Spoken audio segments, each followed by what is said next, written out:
जय जय सम्राट पृथ्वीनाथ चौहान। तो गाइस, आप सभी का हमारे YouTube चैनल पे स्वागत है गाइस।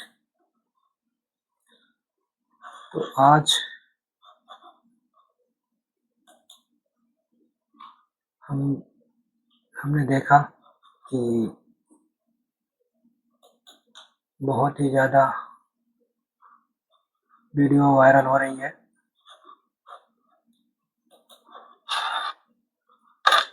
विकसित भारत, विकसित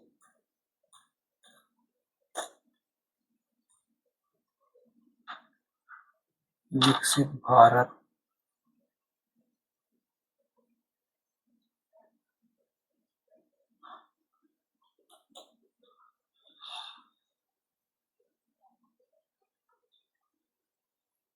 ये आ गया विकसित Bharat.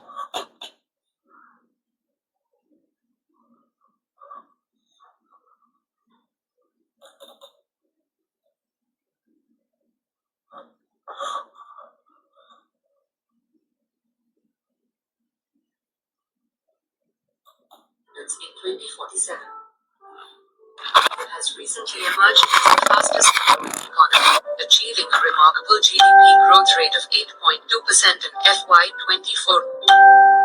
This initiative emphasizes key areas of development, including economic growth, social progress, environmental sustainability, and efficient governance. The Economic Survey for 2023-24 projects a more moderate GDP growth of 6.5 to 7% for FY25, supported by a rebound in global trade, adjustments in monetary policy, and decreasing inflation rates. By 2047, the government aims to attain universal financial inclusion for all demographics through the implementation of digital solutions and customized financial services. Although bank credit growth has slowed to 13.9% in June 2024, with low-income groups identified as high-risk borrowers due to a lack of collateral. The increasing adoption of digital banking and mobile payment systems seeks to transform the financial landscape and enhance inclusion. A leading rating agency forecasts that bank credit growth will reach from 14% to 14.5% in FY24-25. Furthermore, by 2030, the middle class is expected to rise from 50% to 80% of households, contributing to 75% of total consumer spending. Digitalization plays a pivotal role in improving access for middle and lower economic tiers, enabling financial institutions to deliver efficient and affordable services to unmet population. The Financial Inclusion Index has improved significantly, rising from 53.9 in FY21 to 64.3 in FY24, indicating progress but highlighting the need for further efforts towards inclusive growth. India's financial landscape has evolved through initiatives like UPI, which foster an open and interoperable financial system. To achieve its goal of $1 trillion in exports by FY30, India is utilizing a strong financial ecosystem, employing strategies such as sector-specific credit lines like grants to stimulate the manufacturing sector.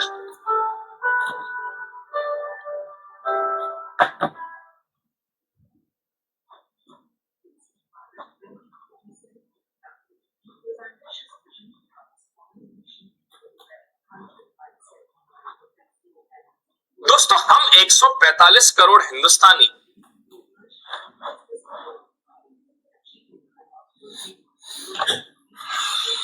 Guys, अभी आपने सुना कि मोदी जी का vision है कि 2047 तक भारत विकसित भारत बनेगा। लेकिन हमने जब उसको ध्यान से देखा और जो इस टाइम पे इंडिया का जो सिस्टम है, सिस्टम तो पहले से भी बहुत गड़बड़ है, लेकिन आजकल का भी सिस्टम उस तरह से काम नहीं कर पा रहा है जैसे काम करना चाहिए। जैसे उसको विकसित भारत बनाना है, उस तरह से काम नहीं कर पा रहा। फ्लाइट एक्सीडेंट हो गया। फ्लाइट में तो हमने देखा है कि अगर फ्लाइट का एक्सीडेंट होता है तो उसका जिम्मेदारी होता है, जो कंपनी फ्लाइट बनाती है उसकी जिम्मेदारी होती है, और वो अपना इंजीनियर सबको मतलब लगा देता है कि जांच में कि आखिर हमारी फ्लाइट क्यों गिरी। कंपनी अपनी जिम्मेदारी लेती है, जो फ्लाइट बनाती है कंपनी वो अपनी जिम्मेदारी लेती है, उसका ब्लैक बॉक्स ढूंढवाती है, उसके ऊपर टेस्ट करती है क्या गलती थी, दोबारा ऐसी गलती नहीं होनी चाहिए, उसके ऊपर काम करती है। तभी जाके कभी 1 लाख 2 लाख में एक केस ऐसा आता है कि फ्लाइट गिर जाती है, वो भी 1 लाख 2 लाख केसेस में। लेकिन और भी जो चीजें हैं उसको हम नजरअंदाज करते हैं। हमें पता है कि ये चीज से ये नुकसान होता है, ये चीज से ये नुकसान होता है, ये चीज हमारे बॉडी के लिए नुकसान है, ये हमारे देश के लिए नुकसान है, लेकिन हम कुछ करते नहीं उसके ऊपर। अब देश में नीतीश कुमार को हमने देखा कि उनको लग रहा था कि बिहार में बहुत लोग बर्बाद हो रहे हैं, दारू की वजह से उन्होंने दारू बंद कर दिया। लेकिन देश में, हिंदुस्तान में सरकार बैन नहीं कर रही है, ना दारू बैन कर रही है, ना सिगरेट गुटखा, जिससे यह पता है, सबको पता है कि दारू से नुकसान है, सिगरेट से कैंसर होता है, गुटखा से कैंसर होता है, लेकिन हम उसके ऊपर काम ही नहीं करते।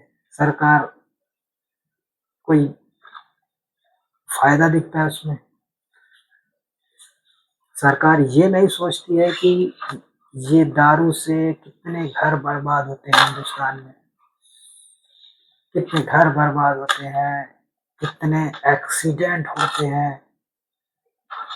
और मेरा मानना ये भी है कि इसी की वजह से ज्यादातर छेड़छाड़ भी लोग करते हैं, रेप बलात्कार के केस भी इसी वजह से ज्यादा आते हैं। हर चीज में लापरवाही। हम हर चीज को देखते हैं कि ये चीज गलत हो रहा है हमारे देश में, लेकिन हम उसके ऊपर काम ही नहीं करते हैं ताकि दोबारा ना हो, उसके ऊपर काम ही नहीं करते। सरकार को दारू के ऊपर, तंबाकू के ऊपर टैक्स ज्यादा मिलता है, इसके लिए सरकार बंद नहीं करती। लेकिन सरकार ये नहीं देखती है कि दारू से कितने लोगों का घर बर्बाद होता है, कितने एक्सीडेंट होते हैं दारू की वजह से।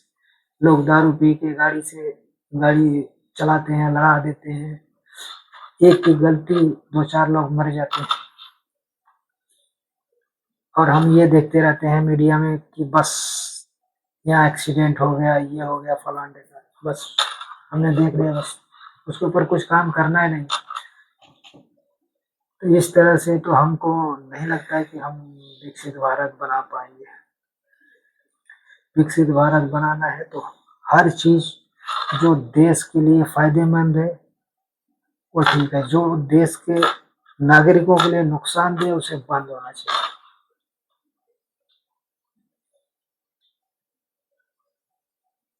दारू, गुटखा, सिगरेट, तंबाकू, ये सब चीज बंद होना चाहिए। आने वाला, आज हम बंद करेंगे तो आने वाला फ्यूचर तब जाके उज्जवल होगा।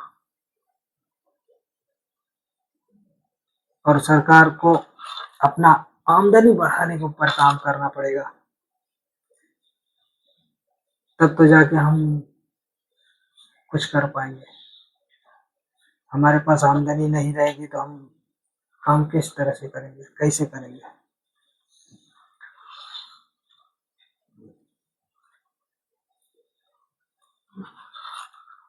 विकसित भारत बनाना है तो हमें पूरी हर एक पॉइंट जो देश के लिए नुकसानदेह है उसे खत्म करना पड़ेगा, चाहे वो करप्शन हो, दारू की वजह से अगर एक्सीडेंट हो रहे हैं, 2 लोगों का घर बर्बाद हो रहा है तो बंद करना चाहिए, सिगरेट से लोगों को कैंसर हो रहा है, जो भी बीमारियां हो रही है तो बंद करना चाहिए।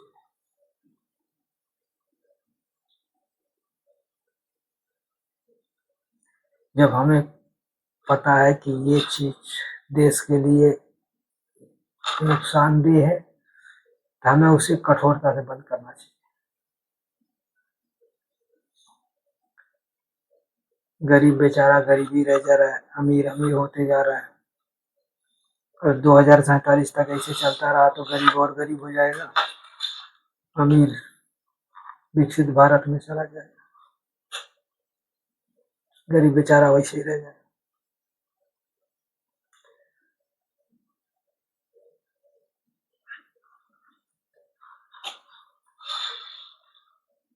अभी हमको अगर गरीबों के लिए विकसित भारत बनाना है तो गरीबों के लिए बहुत से काम करने पड़ेंगे, तब जाके हम विकसित भारत बना सकते हैं।